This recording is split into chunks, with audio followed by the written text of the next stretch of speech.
에스겔 14장 6절부터 하도록 하겠습니다. 이스라엘 장로들이 이제 환상을 보게 되는 것입니다. 또 예루살렘을 아껴두시지 아니하시고 징계하시며 나중에는 회복시키는 그러한 내용들이 여기에 이제 등장하게 됩니다. 에스겔 14장 6절입니다. 그러므로 이스라엘 집에 말하라. 주 하나님이 이같이 말하노라. 회개하라. 그리고 너희 우상들로부터 너희 자신을 돌이키고 너희 얼굴을 너희 모든 가증한 것들로부터 돌이키라. 이는 이스라엘 집의 각 사람이나 이스라엘 가운데 기거하는 타국인 중 그 누구라도 나로부터 자신을 분리시켜 마음속에 자기 우상들을 세우고 자기 얼굴 앞에 자기 죄악의 방해물을 두고 나에 관하여 묻고자 선지자에게 나오는 자는 나 주가 친히 그에게 응답할 것임이니 내가 그 사람을 대적하여 내 얼굴을 두어 그로 표적과 자본이 되게 할 것이요 또 내가 그를 내 백성 가운데에서 끊으리라. 그러면 너희는 내가 주인 줄 알리라. 이렇게 말씀하셨습니다. 자, 이스라엘 가운데 이방인들이 많이 섞여 살고 있죠. 그렇지만 이 섞여 사는 이방인들도 하나님의 규례를 모두 지키라고 이렇게 말씀하죠.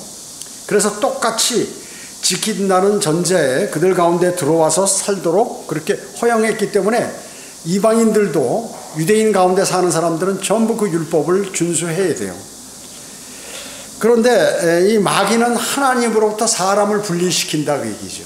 그래서 이제 두 단계로 나누는데 먼저 첫 번째 단계는 하나님 안에서 하나님으로부터 자신들을 분리시키는 과정이에요. 그러니까 쉽게 우리가 현재 우리와 비교한다면 교회에 출석하고 성경대로 믿는 사람이면서 예배도 드리고 하는데 이제 하나님으로부터 분리시킨다 그러죠. 마귀가.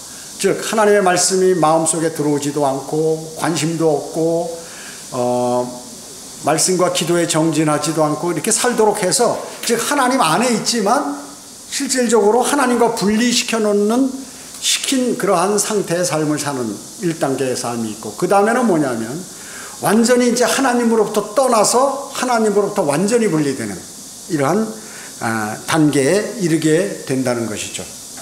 그래서 그러한 시간이 오래 걸리면 그걸 빨리 바꾸지 않고 오래 걸리면 어떻게 되나요? 이제 하나님을 완전히 떠나게 되죠.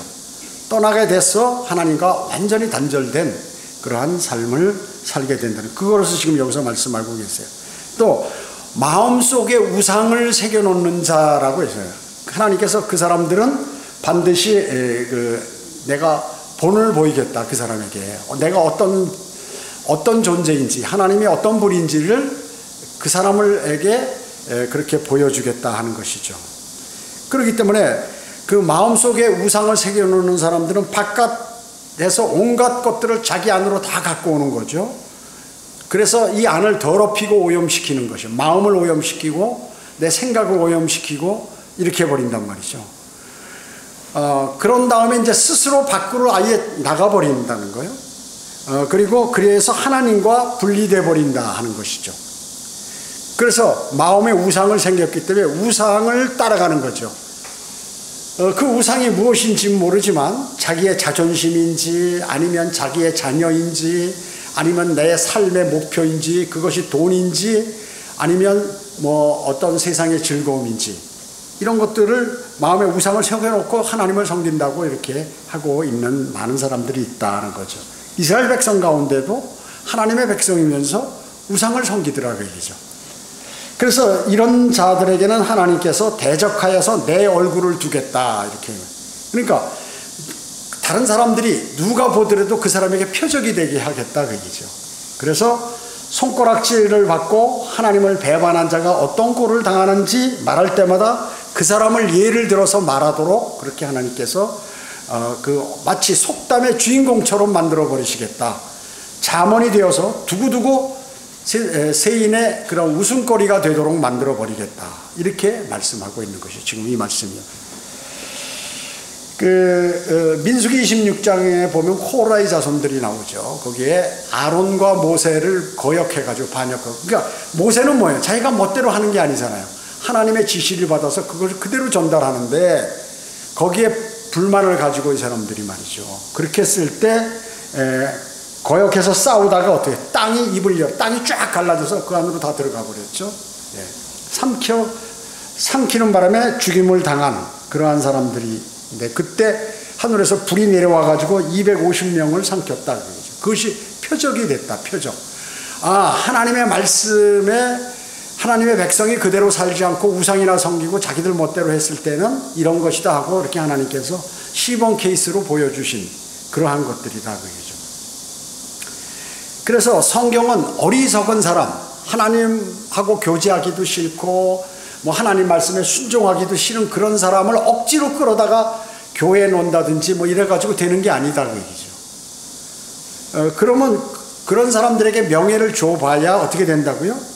오래가지 못하고 다시 소용없다 하는 것이 해롭다 오히려 그런 말씀을 하고 계시는 것입니다. 9절 보겠습니다. 만일 선지자가 속아서 어떤 일을 말하였다면 나 주가 그 선지자를 속인 것이니 내가 내 손을 그에게 펴서 내 백성 이스라엘 가운데로부터 그를 멸할 것이라. 자, 선지자가 속아서 거짓말한단 말이죠. 그 선지자는 자기가 속은 줄 모르고 이게 진정인 줄 알고 말을 한단 말이죠. 근데 그 선지자가 속아서 하는 말이에요. 그랬을 때 그 선지자는 마귀에게 속은 게 아니다. 하나님께 속은 거다. 하나님께서 그 선지자를 속였다. 지금 여기 뭐라고 말씀하셨어요? 나 주가 선지자를 속인 것이니 하나님께서 선지자를 속여버렸다 그 얘기죠. 그러니까 하나님께서 직접 그 선지자를 속이신 것이다. 목사가 강단에서 뭐 설교하는데 그 목사가 하나님의 말씀에 따라 살지 않고 다른 일들을 많이 하고 여기서 그렇게 한다 그러면 어떻게 될까요? 하나님께서 그 목사를 속이시겠죠? 그래가지고 이 사람은 지금 계속해서 자기가 하는 일이 옳은 줄 알고 그렇게 있다 그 얘기죠. 하나님의 말씀을 전달하는 것이 아니라 세상 얘기나 하고 과학과 철학 얘기나 하고 그 다음에 정치가들을 단상에 세우고 뭐 연예인들을 단상에 세우고 이런 일들을 만약에 한다 그러면 근데 그 사람은 그게 자신이 잘하고 있다고 생각하는 것이거든요. 그러면 사람들이 그 사람들을 좋아하는 유명인을 좋아하는 사람들이 많이 모일 것이다 이렇게 생각하고 하는데 그 누가 그렇게 했냐? 하나님께서 그렇게 속이신 거예요. 그러면 어떻게 되느냐? 거기에 대한 대가를 받는다 하는 것이죠. 대가를 받는다는 것이죠. 나중에 대가를 받도록 하는 것이죠.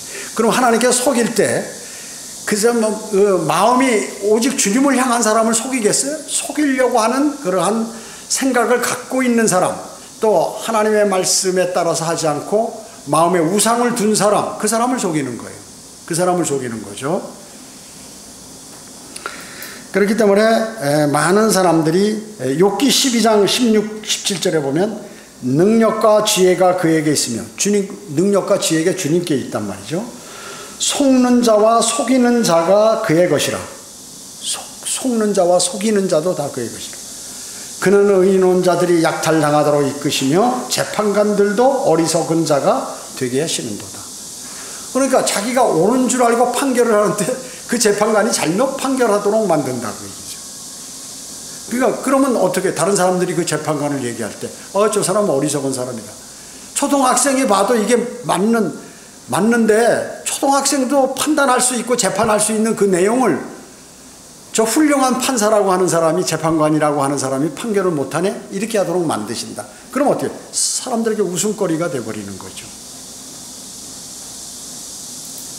그리스도인들도 얼마든지 하나님께 속임을 당할 수 있어요. 그리스도인들도 자기들의 마음속에 그럼 어떤 사람을 하나님께 속이느냐? 자기 마음속에 우상들을 세워놓는 사람들을 속이는 거죠. 주님을 사랑하고 주님의 말씀에 따르려고 하는 그 사람을 속이겠어요? 아니, 안 속여요. 그 사람은 하나님께서. 그렇기 때문에 실질적으로 배교라든지 실족하게 되면 그 사람은 속은 거예요. 그 사람 자체가 그런 것이다 그 얘기죠. 그래서 아무리 신학을 하고 성경을 많이 알고 성경 공부를 잘하고 거리 설교 구령도 잘하고 하더라도 자기 마음에 우상이 있을 때 하나님께서 그 사람을 속여버리거든요. 그러니까 종국에는 어때? 그 사람이 어리석고 성경을 모르는 사람이 돼버리는 거예요. 여러분, 성경을 잘한다는 게 뭐예요? 실행이에요, 실행. 아무리 성경을 많이 공부를 해서 그냥 말로 많이 하고 글도 많이 쓰고 뭐 책도 많이 내고 이래봐야 그 사람이 그렇게 살지 않으면 또 마음속에 우상을 두고 있으면 아무 의미가 없다 그 얘기죠. 하나님은 그 사람의 마음을 보시는 분인데요. 그렇기 때문에 실질적으로 미끄러진 사람들이나 배교한 사람들이나 이런 사람들이 어때요? 영적으로 어린 사람들이다. 어리숙한 사람들이다. 그런데 자신은 어떻게 해요? 상당히 성경을 많이 알고 똑똑한 사람으로 착각을 하죠. 그 누가 그렇게 만드셨어요? 하나님께서요. 하나님께서 그렇게 만드시는 것입니다. 여기 10절 보겠습니다. 그들은 그들의 죄악의 형벌을 감당하리라. 선지자의 형벌은 그에게 구하는 자의 형벌과 같으니라. 이렇게 말씀하고 있습니다. 하나님께 속기도 하고 속을 뿐만 아니라 죄의 형벌도 받는다. 그 얘기예요. 두 가지 다 받는. 속는 걸로 끝나는 게 아니라 거기에 대한 대가도 받는다. 그 얘기죠. 그렇기 때문에 우리는 반성을 해야 되는 반성. 하나님 말씀 앞에 나아갈 때 여러분은 마음에 무엇을 담고 가세요? 오늘 예를 들어서 성경을 공부한다든지 지역교회 와서 설교를 들을 때 여러분 마음속에 뭘 생각하고 계세요? 그걸 주님이 보신다고 얘기죠. 그걸 보시는 것이에요. 마음속에 자아가 가득하고 자기 그 고집이라든지 자기 생각이 가득하고 그리고 자신이 배운 분야라든지 학문만 신뢰하고 가득 차 있고 이런 것은 스스로 발걸음을 아마 그런 대로 발걸음을 많이 인도하게 된다는 것이에요. 그래서 어떤 사람들이 있잖아요. 제가 얘기하잖아요. 이렇게 보면 영어 성경 놓고 얘기하면 영어 사전 갖다 놓고 막 찾아가면서 이 말이 맞나? 번역이 제대로 됐나? 지금 설교를 들어야 되는데 설교 듣다가 그 구절 가운데서 이게 성경이 제대로 맞는 말인가? 영어 사전 찾고 이래. 그 사람은 못 가요. 성경 아무것도 모르는 사람이에요. 성경을 모르는 사람이에요. 그 사람은 주님께서 어떻게 하냐면 말씀으로 그 사람을 속여요. 하나님께서. 그래가지고 떨어져 나가게 만들어요. 이건 필요 없어 하면서. 왜냐? 주님을 지역교회라는 게 일반 교회들은 말이죠. 아무렇게나 그냥 모여서 그냥 다 모이는 거예요. 사람들이. 너나 개나 소나 돼지나 다 끌어다가 갖다 놓으면 재미있고 그러면 그냥 다 모인다 그 얘기죠. 그리고 내 마음에 맞으면 다 모이는 거예요. 그러나 성경대로 믿는 교회는 그게 아니다 그 얘기죠. 내 마음에 맞는 게 아니라 하나님 마음에 맞게 하는 거예요. 우리는 하나님 마음. 여러분 기도도 마찬가지고 여러분의 모든 삶에 하나님 수준에 내가 맞추는 거예요. 하나님께서 내 수준에 맞추시는 게 아니라 내가 하나님 수준에 맞추시는 거예요. 내가 다가가야 되는 거예요. 그렇기 때문에 우리는 어때? 다가가려면 부족하죠. 늘 부족하지. 아는 게 뭐 있어 우리가. 그러니까 겸손하게 되고 주님 알려달라고 그러고 이렇게 한다 그러죠.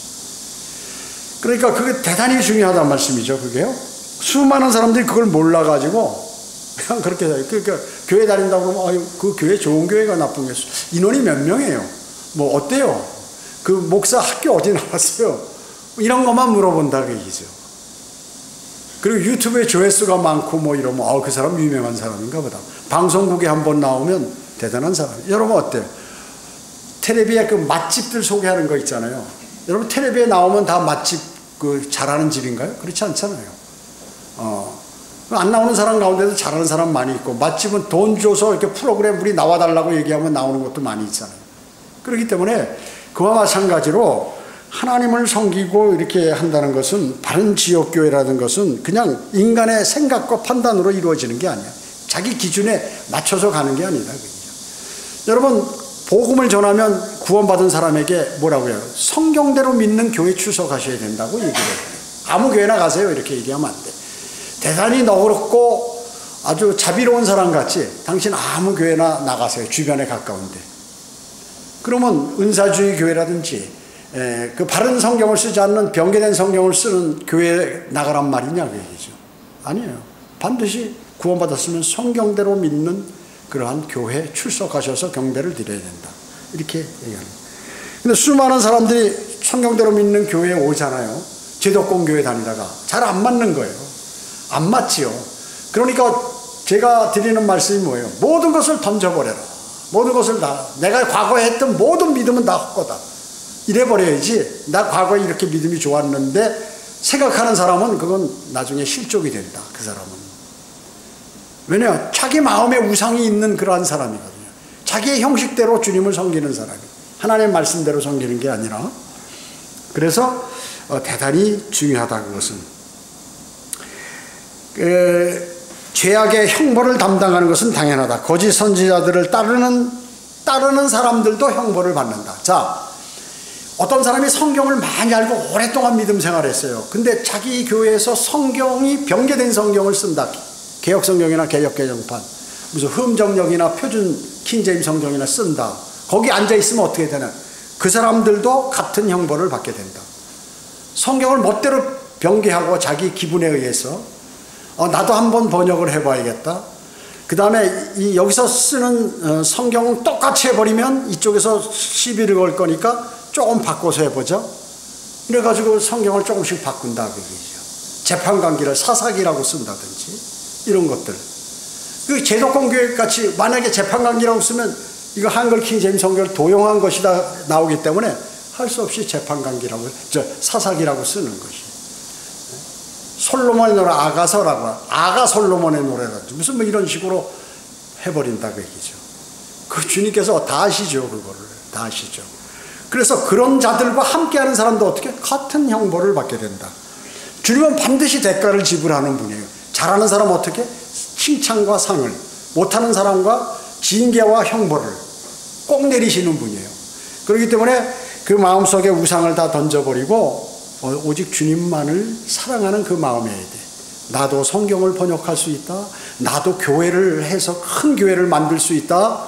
너희들이 나를 인정 안 해줘도 나는 유튜브에 올려놓으면 수많은 사람들이 나에 관해서 잘한다고 얘기하고 있다. 이렇게 생각하는 거죠. 하나님께 속은 사람들이죠.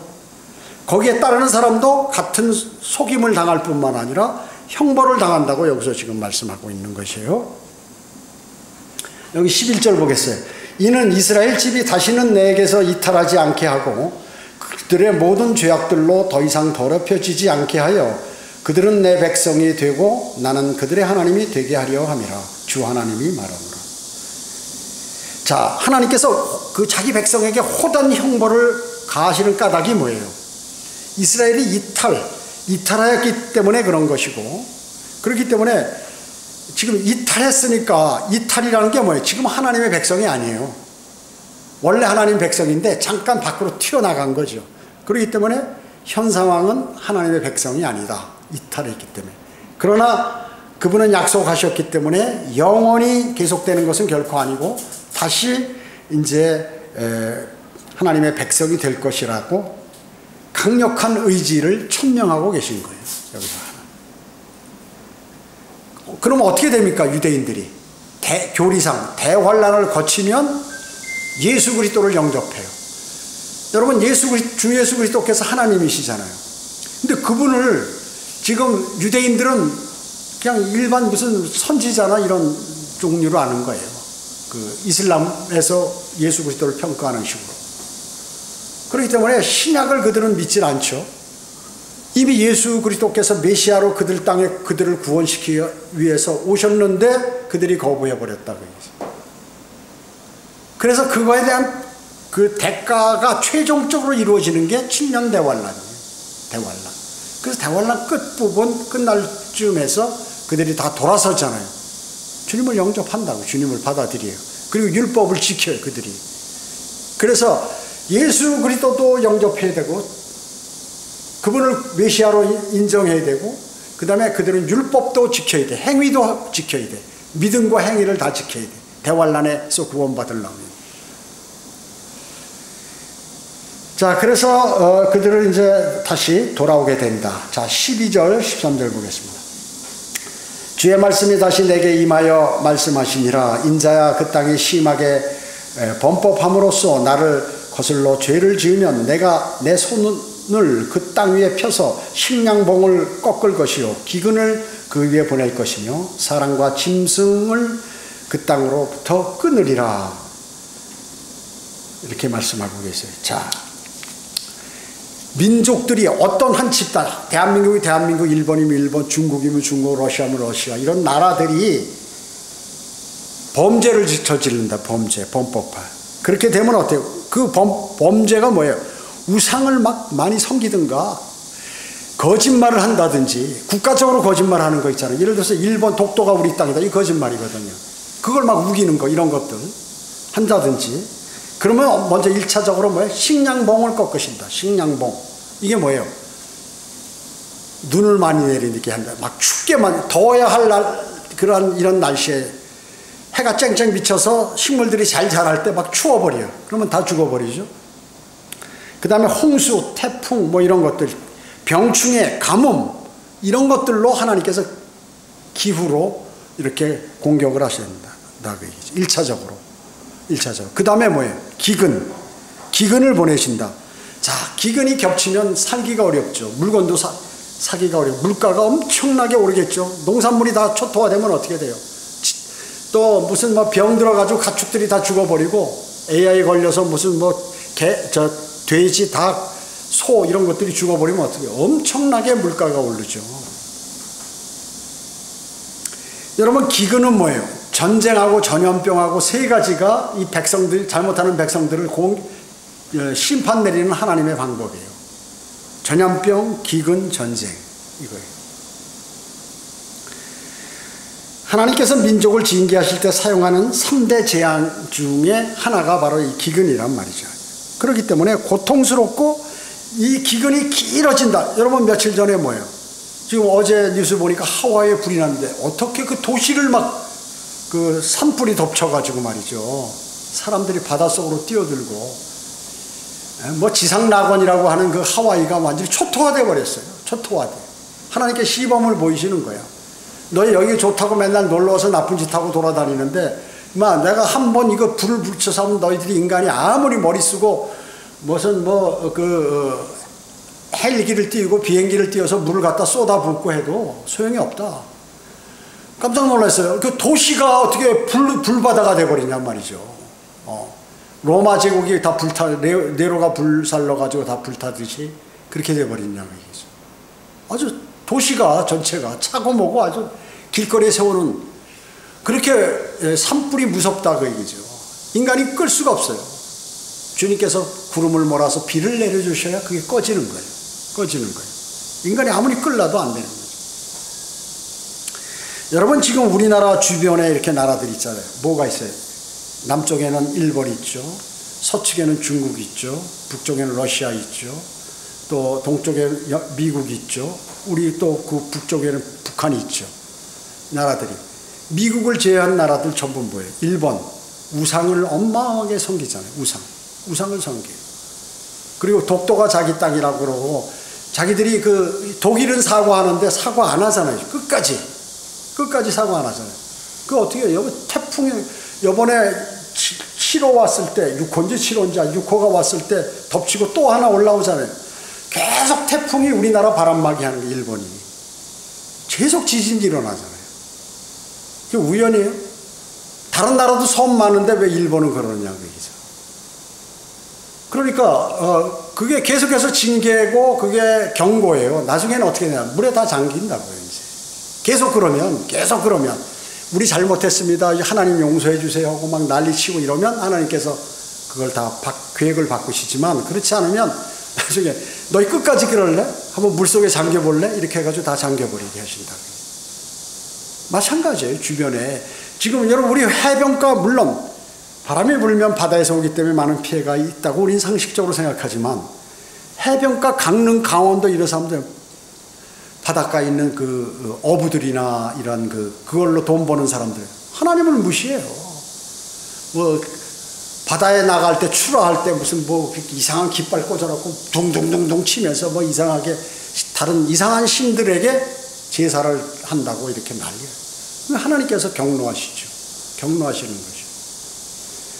북한 어때요? 북한 주님을 제대로 섬길 수 없도록 만약에 하면 성경 갖고 있으면 다 잡아 죽이고 말이죠. 가두고 이렇게. 그러니까 가난하게 살잖아요. 가난하게 살지. 중국 어때요? 중국은 거대하고 돈이 많은 것 같지만 실질적으로 앞으로 계속 사양길로 간다고요. 자신들이 주님을 받아들이지 않고 바른 성경이라든지 무슨 선교사들을 막 죽이고 가두고 이래버리면 하나님께 인간의 그 강함은 아무것도 아니에요. 아무것도 아니에요.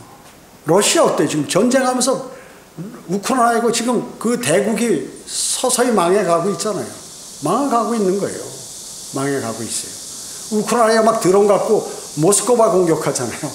모스크바 공격기. 자, 보세요. 러시아는 우크라이나를 도시를 공격해 사람 막 죽이면서 우크라이나는 왜 그 모스크바 공격 못해? 저는 처음부터 생각해서 너희들이 어차피 전쟁을 붙자고 했으면 우크라이나가 너희도 똑같은 방법으로 보복해라. 가서 그냥 날라가서 모스크바 전부 공격해서 도시를 쑥대박 만들면 백성들이 원망할 거 아니에요. 야, 우리 다 너 때문에 지금 전쟁 일으켜서 우리 다 죽게 됐다. 이렇게 편안하니까 안 되는 거예요. 약소국가라고 밀리면 안 돼요. 그거는 끝까지 해야죠. 마찬가지 그리스도의 군사도 마찬가지예요. 뒤로 밀리면 마귀에게 계속해서 밀리는 거예요. 계속해서 나는 살기가 어렵네, 나 돈이 없네, 나 몸이 약하네, 나 병들었네 이래버리면 마귀가 그래? 계속해서 몰아붙여요. 그 일이 심해지는 거예요. 그거를 내가 주님의 도우심으로 극복해서 나가려고 해야 거기서 믿음이 견지되는 것이지, 주변 환경에 자기가 녹아버리면 믿음 생활을 할 수가 없어요. 할 수가 없습니다. 자, 이런 일들이 벌어지고 있는데 이 세상의 세계 역사를 누가 주관합니까? 주 예수 그리스도께서 관장하고 계시는 것이에요. 역사의 주관자 아니에요. 그래서 역사가 영어로 히스토리 아니에요. 그분의 이야기, 히스 스토리, 히스토리라고 얘기죠. 그걸 모르는 나라들은 어리석은 나라들이라고 얘기죠. 미국만 좀 덜 강타를 입는데 미국도 마찬가지. 미국도 정신을 차려야지. 기독교 국가.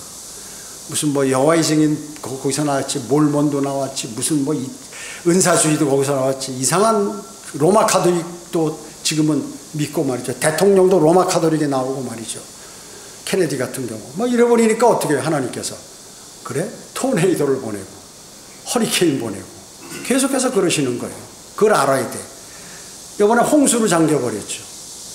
그러니까 그건 제가 얘기하는 게 아니에요. 하나님께서 성경에 기록, 거짓말하실 수 없는 하나님께서 성경에 기록해놓고 말씀하시죠. 구름은 하나님의 명령에 따라서 움직인다고 말씀하고 계세요. 자, 그렇기 때문에 그러한 모든 것들은 주님께서 그렇게 관장하고 계신다. 자, 14절. 비록 노아, 다니엘, 욥 이 세 사람이 그 땅에 있다 할지라도 그들은 그들의 의로 말미암아 자신들의 혼들만 구해낼 뿐이라 주 하나님이 말하노라 그렇습니다. 예. 하나님의 단호한 의지, 여러분 노아는 어떤 사람이에요? 여러분 지금 여기서 하나님께서 거명하신 세 사람 있잖아요. 여러분 잘 보셔야 돼요. 이 사람을 본받으면 돼요. 노아 어떤 사람이에요? 수많은 세상 사람들이 하나님을 모르고 지들 멋대로 살아가는데 노아만 하나님 말씀에 순종해서 방주를 지어라 하니까 비도 안 오는데 산꼭대기에서 그것도 방주를 지으라고 그러니 말이에요. 그래서 명령에 따라서 짓고 나가서 전하라 사람들에게. 그렇게 해서 그대로 했단 말이에요. 순종해. 그러니까 하나님의 명령에 순종하는 모범적인 사람이에요. 노아는 의인이라고 그러죠. 하나님께서. 다니엘은 어떤 사람이에요? 포로가 돼가지고 가 있어서 자기들이 그 형상, 그 우상을 섬기지 않으면 난리 난다. 그리고 다른 신에게 기도하거나 그러면 그건 잡아 죽인다고 그러는데도 기도하잖아요. 예루살렘을 향하여 하루에 3번씩 기도하고. 그러다가 어때요? 사자골 속에 들어가죠. 주님께서 사자의 입을 딱 하고 사자가 꼬리치게 만들어서 그렇게 해서 살아나잖아요. 하나님의 사람으로 지조를 지킨 사람이다. 지조. 이번 어떤 사람이에요? 어마어마한 시험을 받았죠. 여러분 욥과 같은 시험 받으셨어요? 자기가 사업하는 뭐 일하는데 그게 폭삭 다 망해버렸어요. 재산이고 뭐고 다 알거지가 돼버린 거예요. 갑부가 알거지가 돼버린 거예요. 한순간에. 그뿐만 아니라 자녀가 10명인데 싹 죽었어. 몰살당했어. 자기 아내는 어때요? 하나님을 저주하라 그러고 가출해 버렸어요. 종들을 불러도 말을 듣지 않아. 누가 듣겠어요? 혼자. 그리고 온몸에는 병이 들었어. 그래가지고 막 온몸에 종기가 나고 가렵고니까 기와장에 재에 앉아가지고 기와장으로 북북 끓고 넘어가려고 하니까. 그래도 그 믿음을 버리지 않은 그러한 사람이라. 시험을 받으면서 마귀에게 굴복하지 않은 그러한 대표적인 사람. 그러니까 하나님께서 그 사람 이름을 거명하면서 이 사람 셋이 이 땅에 있어도 이 세 사람만 빼놓고 내가 다 멸망시키겠다. 그 말씀이에요. 대단하죠? 대단한 사람. 하나님께서 구약에 좋아하시는 사람들이 있어요. 여러분 그 사람들을 배워야 되는 거죠. 누구예요? 모세, 사무엘, 지금 여기 세 사람 있죠. 노아, 다니엘, 욥, 그리고 다윗, 아브라함, 이런 사람들, 적어도 7명의 이러한 사람들, 그들의 삶을 여러분은 본받아야 한다 그 얘기죠. 자, 여기 15절 보겠습니다. 15절. 만일 내가 악한 짐승들로 그 땅을 지나가게 한다면 그들이 그 땅을 망쳐서 황폐하게 하리니 그 짐승들 때문에 아무도 지나가는 사람이 없으리라. 비록 이 세 사람이 그 땅에 있다 할지라도 내가 살아있는 한 그들은 아들들이나 딸들도 구해내지 못하고 자신들만 구해내며 그 땅은 황폐하게 되리라. 주 하나님이 말하노라. 3대 재앙이 뭐라고 했어요? 기근, 전쟁, 전염병. 이거죠. 추가해서 여기 사나운 짐승들. 지금은 사나운 짐승들이 막 이렇게 지금 도시 생활을 하니까 괜찮죠. 옛날에는 어떻게 해요? 전부 이렇게 자연불하게 살잖아요. 산 속에 들어가서 살고 뭐 큰 도시나 약간 괜찮을까 과거에는. 지금은 어떻게 총도 있고 뭐 무기가 많잖아요. 옛날에 어떻게 활하고 칼밖에 없었어요. 그것도 그 특별한 사람들만 갖고 있었다 그 얘기죠. 그럼 어떻게 사자나 곰이나 뭐 호랑이나 늑대나 이런 맹수들이 나타나면 어때요? 당하는 거예요. 사람이 물려 죽는 거예요. 그래서 이런 악한 짐승들을 보내는 거죠. 그런데 여기서 나오는 것은 실질적으로 사나운 짐승들이라고 나오는데, 사나운 짐승들, 이것도 주님의 극심한 심판이단 말이죠. 그 당시에. 자, 아시리아가 이스라엘을 침공해서 사로잡아 갔을 때 그들이 하나님을 두려워하지 않자 하나님께서 사자들을 보내셨죠. 그들에게 보내신 것이요. 그래서 잡아먹게 했어요. 그 다음에 여기 이제 악한 짐승들이, 사나운 짐승이 있고 또 악한 짐승인데, 이 악한 짐승은 이 사나운 들짐승보다 더 무서운 존재라 그 얘기죠. 더 무서운 존재, 초자연적인 존재. 이것은 대환란 때 나타나서 사람들을 괴롭히게 된다. 뭐 큰 메뚜기 떼라든지 막 이런 것들이 나오잖아요. 희한하게 괴물처럼 생긴 이러한 마귀의 종들이 나타나서 사람들을 공격하게 되죠. 자, 여기 17절 보겠습니다. 또한 만일 내가 칼을 그 땅에 가져와서 말하기를 칼아 그 땅을 지나가라 하여 사람과 짐승을 그 땅으로부터 끊으려고 한다면 비록 이 세 사람이 이 땅에 있다 할지라도 내가 살아있는 한 그들은 아들들이나 딸들도 구해내지 못하고 자신들만 구해내리라. 주 하나님이 말하라. 앞에하고 같은 말이죠. 반복해서. 이스라엘에 대한 하나님의 준엄한 징계는 하나님께서 사용하시는 모든 재앙들을 다 사용하셔요. 뭐 기근, 전쟁, 무슨 칼, 그 다음에 또 무슨 악한 짐승, 사나운 짐승, 온갖 거를 다 동원시키신다. 그래서 여기에는 극심한 심판 가운데 칼, 즉 전쟁이 언급되고 있습니다. 19절 보겠습니다. 또한 만일 내가 그 땅에 전염병을 보내고 피로 내 진노를 그 위에 부어 사람과 짐승을 그 땅으로부터 끊으려 한다면 비록 노아와 다니엘과 욥이 그 땅에 있다 할지라도 내가 살아있는 한 그들은 이게 3번이나 반복하시잖아요. 아들이나 딸도 구해내지 못하고 그들의 의로 말미암아 자신들의 혼들만 구해내리라. 주 하나님이 말하노라. 주 하나님이 이같이 말하노라. 내가 예루살렘에 나의 4가지 극심한 심판, 즉 칼과 기근과 악한 짐승과 전염병을 보내어 사람과 짐승을 그 땅으로부터 끊는다면 얼마나 더 심하겠느냐. 자, 아까도 얘기했죠. 악한 짐승은 초자연, 요한계시록 9장에 나오는 초자연적인 메뚜기, 그리고 전염병, 이런 것들이란 말이죠. 전염병. 여러분, 대환란에 그 드는 병이 뭐예요? 문둥병이에요. 문둥병. 점들이 생기는. 이 메뚜기, 그 대환란 때 나타나는 메뚜기에는 왕이 있다고 그래요. 그들을 다스리는 한 왕. 뭐예요? 히브리어로 아바돈, 헬라어로 아폴로온이라고 하는데, 이 뜻은 뭐냐면 멸망이란 뜻이에요. 멸망. 적그리스도가 나타나서 이제 이렇게 하는 것이죠. 자, 22절, 23절 보겠습니다. 그러나 보라 거기에는 끌려 나올 남은 자가 남아 있으리니 아들들과 딸들이라. 보라 그들이 너희에게로 나오리니 그러면 너희가 그들의 행위와 행동을 보게 되고 또 너희는 내가 예루살렘에서 가져온 재앙과 내가 그 땅 위에 가져온 모든 일에 관하여 위로를 받게 되리라. 너희가 그들의 행위와 행동을 보면 그들이 너희를 위로하리라. 또 너희는 내가 그 땅에서 행한 모든 일이 까닭없이 행해지지 아니했음을 알게 되리라. 주 하나님이 말하노라. 자, 노아, 다니엘, 욥 이런 사람이 이스라엘에 있다 하더라도 이스라엘의 아들들과 딸들을 구원할 수 없다. 이 셋만 구원하고 나머지는 다 초토화된다. 그 말씀을 하셨죠. 대환란 때도 마찬가지입니다. 대환란 때 대환란 성도는 구원받은 사람을 환란 성도라고 얘기하잖아요. 그 대환란 때 구원받은 성도들은 어떤 사람이 구원받나요? 하나님의 은혜를 믿는, 하나님의 은혜를 믿어야 되고 또 율법도 지켜야 된다. 그래서 의로운 행위를 해야 돼요. 그 사람이 구원받죠. 그래서 이스라엘은 환란이 끝난 뒤에 회복이 되는 것입니다.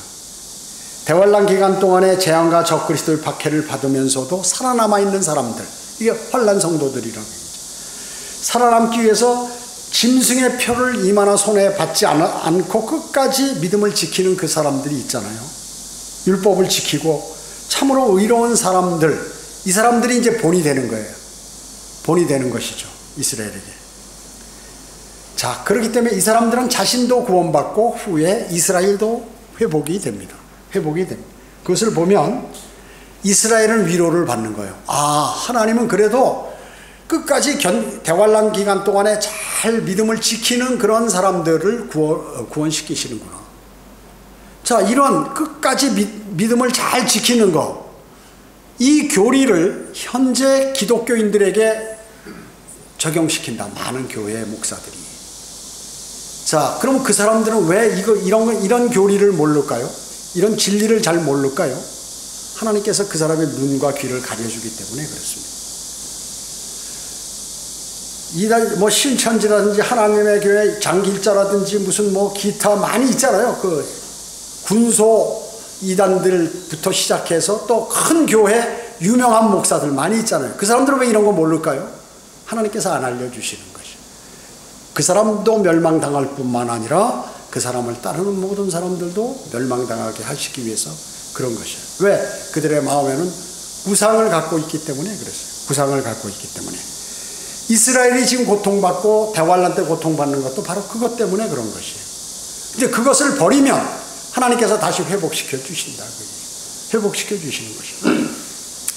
지금도 잘못된, 하나님께서 변개된 그 성경들이 있다, 또 바른 성경이 있다는 것을 명시해서 알려주고 많은 목사들과 기독교인들이 알매도 불구하고 그것을 갖고 경배드리고 그것을 갖고 성경을 공부하고 이러지 않는 그런 사람들은 어떻게 됩니까?